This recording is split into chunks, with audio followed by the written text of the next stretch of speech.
No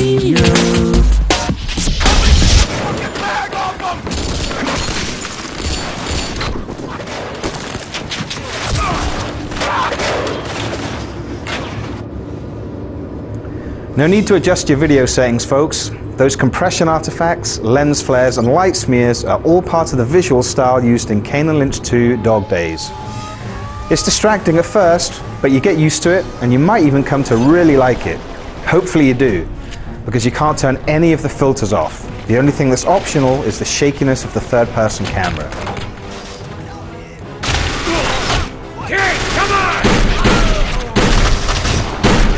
Regardless of how you feel about the visuals, there's no denying that Kane and Lynch are looking pretty good given that they debuted as dead men back in 2007. Kane's nose is no longer broken, Lynch's medication is keeping his inner psycho under control, and the pair's gritty second outing improves upon the first in just about every way. Oddly, Dog Days is as notable for the features that it drops from Dead Men as it is for the new stuff that it adds. For example, you no longer give instructions to other characters or trade weapons and ammo with them. You'll have to do better than that, you little shit!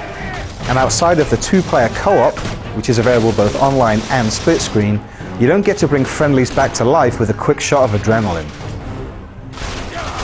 In place of these gameplay mechanics, you find smarter AI colleagues, much more readily available guns and ammo dropped by enemies, and a new down but not dead system that gives you a chance to get back to your feet after taking one too many bullets.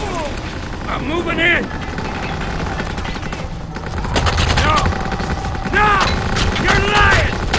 Easy with it! When you fall to the ground, rather than waiting for another character to rescue you, you now remain in control and can defend yourself while trying to crawl to safety and ideally back into cover.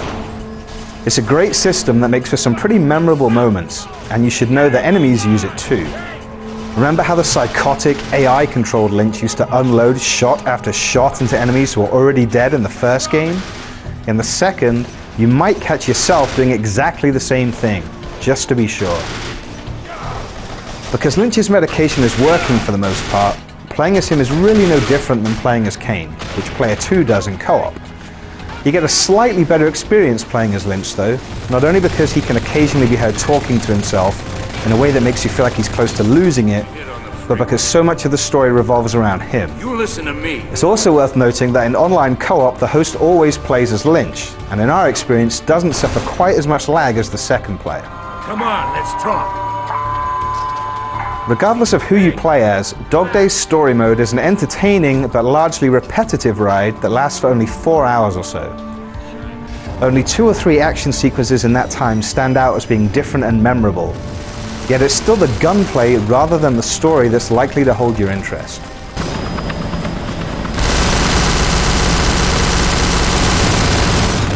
Sadly, the lag that's noticeable in co-op play is also a problem in competitive multiplayer.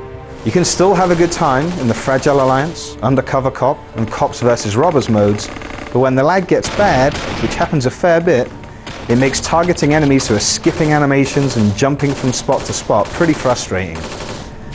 Lag aside, all 3 of Dog Days multiplayer modes are well designed and feel quite different to the deathmatch and capture the flag variants in most games.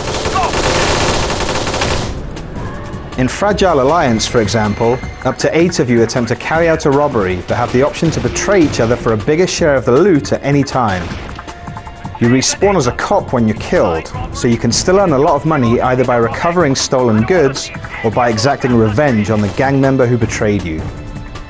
And in Undercover Cop, the rules are exactly the same except that one player in the gang is randomly chosen as an undercover cop who must kill the rest of the gang without being found out.